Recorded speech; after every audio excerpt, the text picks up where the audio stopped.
நீ எப்பொழுதுதான் பொறுப்பாக நடந்து கொள்ளப் போகிறாய்? இல்லை அத்திம்பேர், மடத்தில் இருந்தால்தான் பொறுப்பு வருமா? அப்படி இல்லையேடா. ஆச்சாரியரின் பார்வை உன்மேல் பட்டாலே போதும். அவருடைய கடாட்சம் அப்படி. என்னுடைய இன்றைய நிலைக்கு காரணமே அவருடைய அருள்தான்.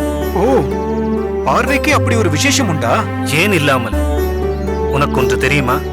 மீனானது தன் பார்வையாலேயே தான் ஈன்ற முட்டைகளை பொறித்து மீன் குஞ்சுகளை வெளிக்கொண்டு வருமாம். அப்படி ஆச்சாரியர்களுக்கு 3 விதமான சிறப்புகள் உண்டு. சிலருக்கு தன் பார்வை கடாட்சத்தாலேயே உயர்வை அளிப்பார். அதற்கு மத்ஸ்ய தீட்சை என்று பெயர். மற்றொன்று, ஆமை தன் முட்டைகளை சமுத்திரக்கரையில் ஈன்று மூடிவிட்டு மீண்டும் சமுத்திரத்திற்கு சென்று விடுமாம். பின் தன் முட்டைகளை பற்றிய நினைப்பிலேயே அம்முட்டைகளை பொறிக்கச் செய்து விடுமாம். இதற்கு கூர்ம தீட்சை என்று பெயர். அப்படி நாம் எங்கே இருந்தாலும் ஆச்சாரியர் நம்மை பற்றி நினைத்தாலே போதும், நாம் உயர்ந்த நிலையை அடைவோம். 3வது, ஆச்சாரியர் தன் சீடர்களை தன் அருகிலேயே வைத்து கோழி அடை காப்பது போல் காத்து ரட்சிப்பது. இப்படிப்பட்ட 3ஐயும் அடியேன் பெற்றிருப்பது அடியேன் செய்த பெரும் பாக்கியம். ஆஹா, அற்புதம் அத்திம்பேர். கேட்பதற்கே இப்படி என்றால் இது அனுபவமாக ஆகும்போது ஏற்படும் ஆனந்தத்தை விவரிக்கவே முடியாது. சரி அத்திம்பேர், தாங்கள் சொற்படியே நான் நடக்கிறேன். நல்லது, நீ சென்று ஆசுவாசப்படுத்திக் கொள். சரி அத்திம்பேர்.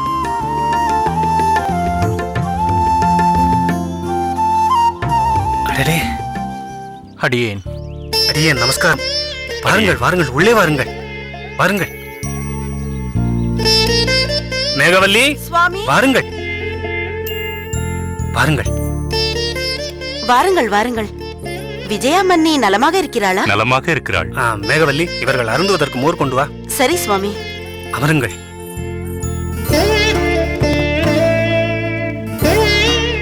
நீங்கள் இருவரும் அடியேனின் அகத்திற்கு வந்தது மிகவும் சந்தோஷம். என்ன திடீர் விரயம்? ஆச்சாரியர். ஆச்சாரியர்? ஆச்சாரியருக்கு என்ன? ஆச்சாரியருக்கு 2 நாட்களாக உடல்நிலை சரியில்லை.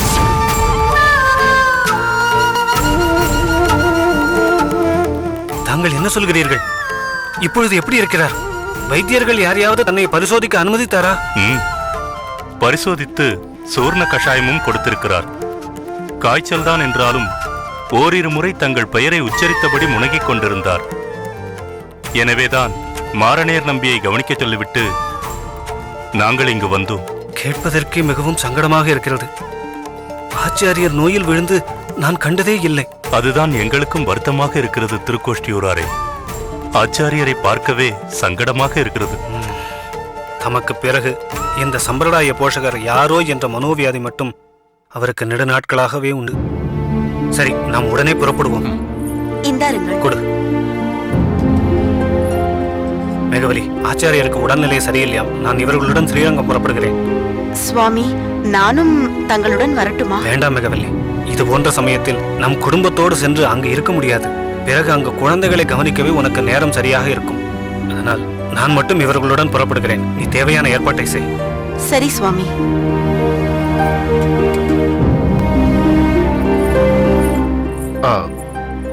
நம்பிகளே, தற்போது உங்களால் வர இயலுமா? தங்களுக்கு வேறு ஏதாவது முக்கியமான பணிகள் இருக்க போகிறது? ஆச்சாரியரை கவனிப்பதை விட வேறென்ன முக்கியமான பணி இருக்க போகிறது? அடியேன் உடனே வருகிறேன். சற்று பொறுங்கள், இதோ வந்து விடுகிறேன்.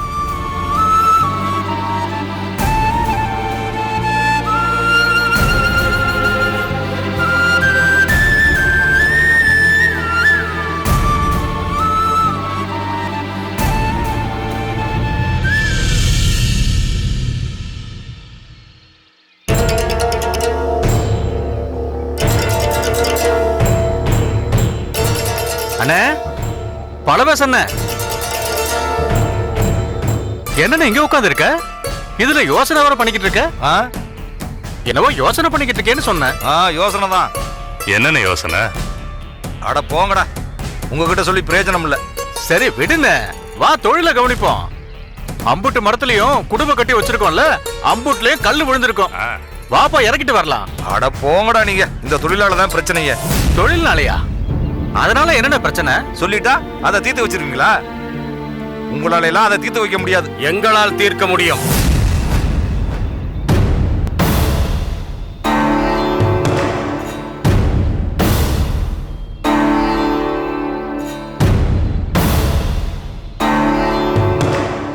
கும்பிடுற தலைவரே.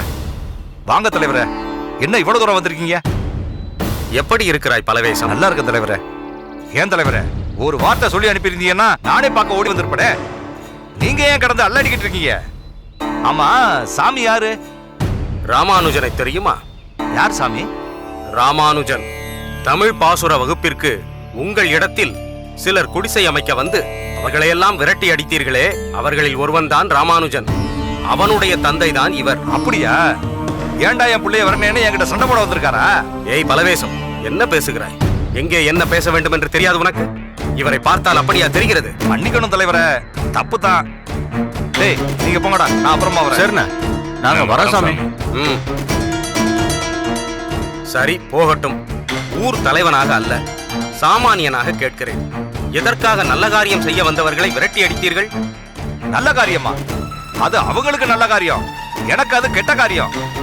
என் தொழிலை சுத்தமா பாதிச்சிருமே சாமி. சுயநலம் தான். ஏன் சுயநலத்துக்காகத்தான் நான் அவங்கள விரட்டினேன்.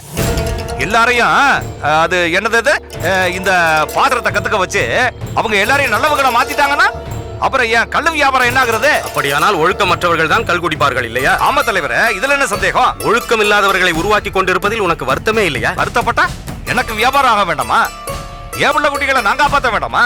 இங்க பாருங்க தலைவரே, அதுவே இப்ப எனக்கு பிரச்சனை ஆயிடுச்சு. என்ன பிரச்சனை? இங்க பாருங்க சாமி, எங்க பாட்னார் காலத்துல இருந்தே கல்லறைக்கு வியாபாரம் செஞ்சு பொழைச்சுக்கிட்டு தான் இருக்கிறோம்.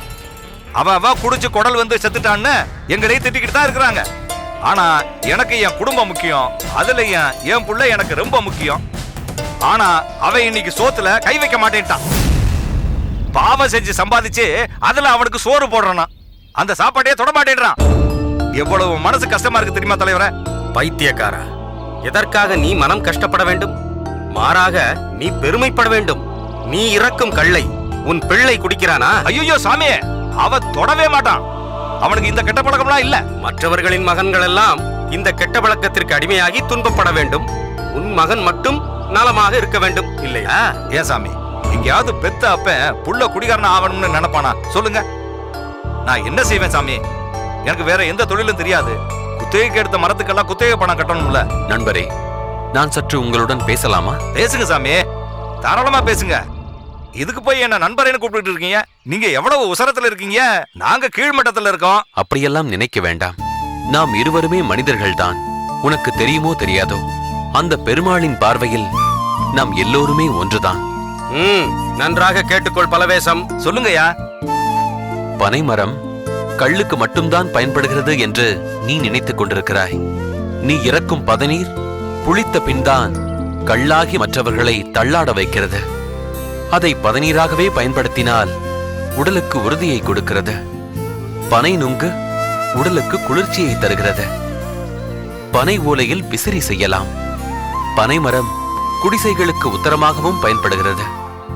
முக்கியமான ஒன்று, கள் கொடுக்கும் பனைமரம்தான் கல்வி கற்க ஓலைச் சுவடையையும் தருகிறது. ஆக இத்தனை பயன்களை கொடுக்கும் பனையை நீ குத்தகைக்கு எடுத்திருப்பதனால் பயம் வேண்டாம். இந்த வியாபாரத்தை விடுத்து நான் சொன்னவற்றை வியாபாரம் செய்தால் வருமானம் சற்று குறையலாமே தவிர சமுதாயம் உன்னை வாழ்த்தும். நீயும் பெருமையாக வாழலாம். அதை விட்டுவிட்டு வருமானம்தான் முக்கியம் என்று தொடர்ந்து இந்த தவறை நீ செய்வாயே, ஆனால் நம் வருங்கால இளைஞர் சமுதாயத்தை சீரழித்து விட்டாய் என்ற சாபம் உன்னை வந்து சேரும். சாபங்களுக்கு அதிர்வுகள் உண்டு. கண்ணுக்கு தெரியாத அந்த அதிர்வுகள் நிச்சயம் உன்னை பாதிக்கும், உன் மகனையும் பாதிக்கும். நீ முற்பிறவியில் செய்த புண்ணியம் உன் மகன் நல்ல சிந்தனையிலிருந்து உன்னை மாற்ற முயற்சிக்கிறான். தயவு செய்து நீ செய்யும் பாவத் தொழிலை இன்றோடு விட்டுவிட. பலவேசம், நாங்கள் சொல்லுவதை சொல்லிவிட்டோம். மாறுவதும் மாறாததும் இனி உன் கையில்தான் உள்ளது. நீ எடுக்கப் போகும் முடிவில்தான் நம் ஊரின் எதிர்காலமே இருக்கிறது. அந்த இறைவன்தான் சோமயாஜியின் மூலமாக உனக்கு புத்திமதி கூறுகிறார். இந்த வாய்ப்பை பயன்படுத்திக் கொள். வாருங்கள், நாம் போகலாம்.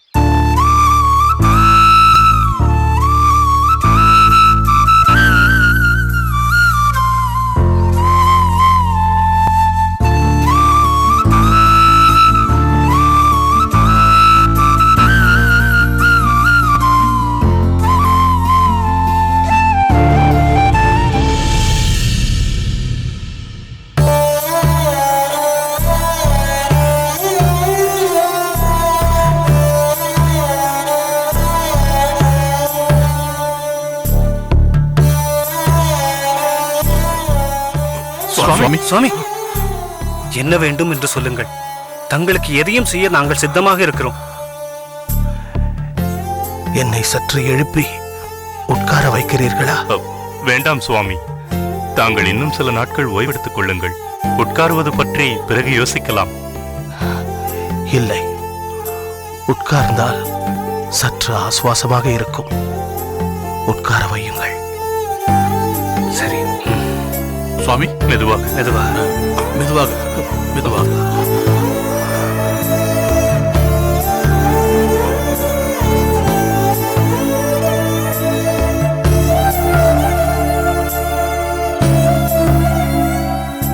நீங்கள் அனைவரும் அவரவர்களுடைய குடும்ப பொறுப்புகளை கவனிக்காமல் அடியேன் அருகிலேயே உட்கார்ந்திருக்கிறீர்களே. அடியேனை கவனிக்கத்தான் மாரநேரி நம்பியும் மலராண்டானும் இருக்கிறார்களே. நீங்கள் சென்று உங்கள் குடும்ப பணிகளை கவனியுங்கள்.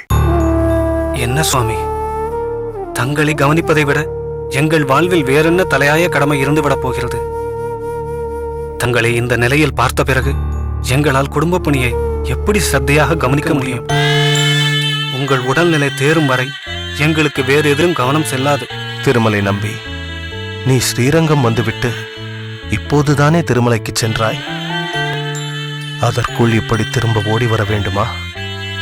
திருமலையில் பெருமாள் கைங்கரியத்துக்கும் சரி, என் குடும்ப காரியங்களுக்கும் சரி, தக்க மாற்று ஏற்பாடுகள் செய்துவிட்டுத்தான் வந்திருக்கிறேன் சுவாமி.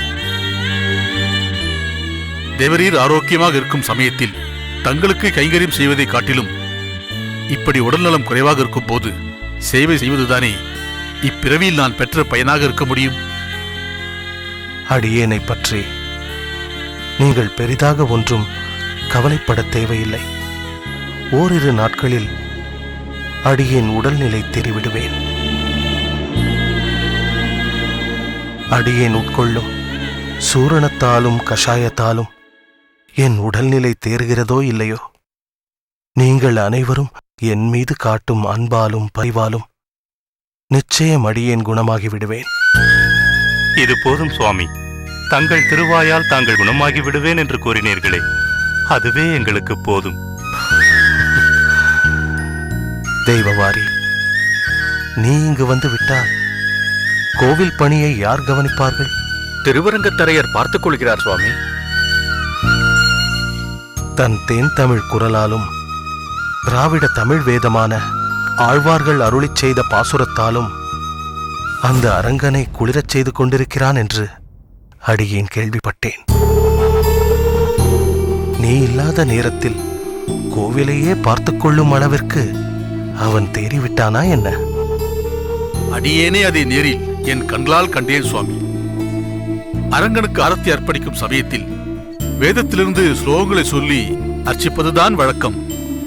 ஆனால் நம் திருவரங்கத்து அரையரோ தமிழ் பாசுரங்களை அற்புதமாக பாடி அதை முகபாவத்தோடு அர்ச்சிக்கும் போது எனக்கே மெய் சிலிர்த்து விட்டது. அரங்கநாதனை நெறிலேயே தரிசிக்கும் ஒரு உணர்வு ஏற்படுகிறது. திருமலை நம்பி, அரங்கனின் விக்கிரகத்திற்கும் அவருக்கும் எந்த வேறுபாடும் இல்லை.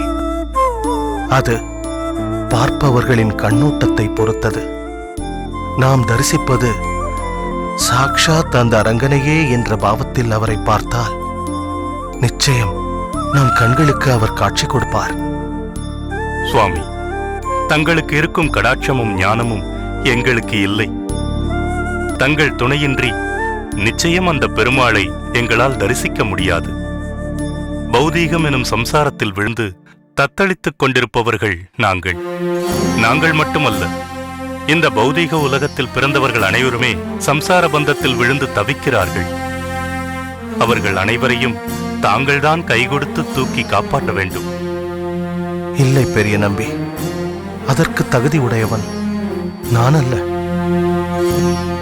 திக்கற்றவர்களுக்கு திசையாக இருந்து, துன்பப்படுபவர்களுக்கு துயர் துடைப்பவனாக இருந்து, கர்ம பந்தத்தில் விழுந்து தத்தளிப்போருக்கு கருணை கடலாக இருந்து இவ்வுலகத்தை உய்விக்கப் போகும் ஒரு ஆச்சாரியர் எப்போதோ அவதரித்து விட்டார். இன்னும் அவரை அடியேனின் கண்களுக்கு அரங்கநாதன் காட்டவில்லை. அந்த நன்னாளை எதிர்பார்த்துத்தான் என் உடலில் ஆத்மா இன்னும் ஒட்டிக்கொண்டிருக்கிறது. உடல் உபாதையிலிருந்து அடியேன் தேறினாலும் வருங்கால ஆச்சாரியரை இன்னும் தரிசிக்கவில்லையே என்ற மன உபாதையிலிருந்து என்னால் மீள முடியாது. என் பாட்டனார் நாதமுனிகள் கனவு, என் குருநாதர் மணக்கா நம்பிகள் எனக்கிட்ட கட்டளை, இன்று அர்ச்சா விக்கிரகமாக என்னோடு வாழ்ந்து கொண்டிருக்கும் ஆச்சாரியனை மெய் ஸ்வரூபமாக என்று இந்த அடியேன் தரிசிப்பேனோ அன்றுதான் பூர்த்தியாகும். சுவாமி, வருந்த வேண்டாம். நிச்சயம் உங்கள் ஆசை கூடிய விரைவில் பூர்த்தியாகும். அதை பற்றியெல்லாம் நினைத்து தயவு செய்து தங்களை வருத்திக் கொள்ள வேண்டாம். திருமலை நம்பி, உன் மருமான் ராமானுஜன் எப்படி இருக்கிறான்? சம்பிரதாயத்தில் மிகவும் ஈடுபாடு கொண்டவனாக இருக்கிறான் என்று பலர் சொல்ல அடியேன் கேள்விப்பட்டேன். திருவள்ளிக்கேணியில் வீற்றிருக்கும் பார்த்தசாரதி பெருமாளின் அனுகிரகத்தாலும் தேவரீரின் ஆசீர்வாதத்தாலும் பிறந்த பிள்ளையல்லவா அவன். சத் விஷயங்களில் அவனுக்கு எப்படி நாட்டமில்லாமல் போகும்? ஆன்மீக ஞானத்தோடு சமுதாய விழிப்புணர்வும் அவனிடம் நிறைய இருக்கிறது.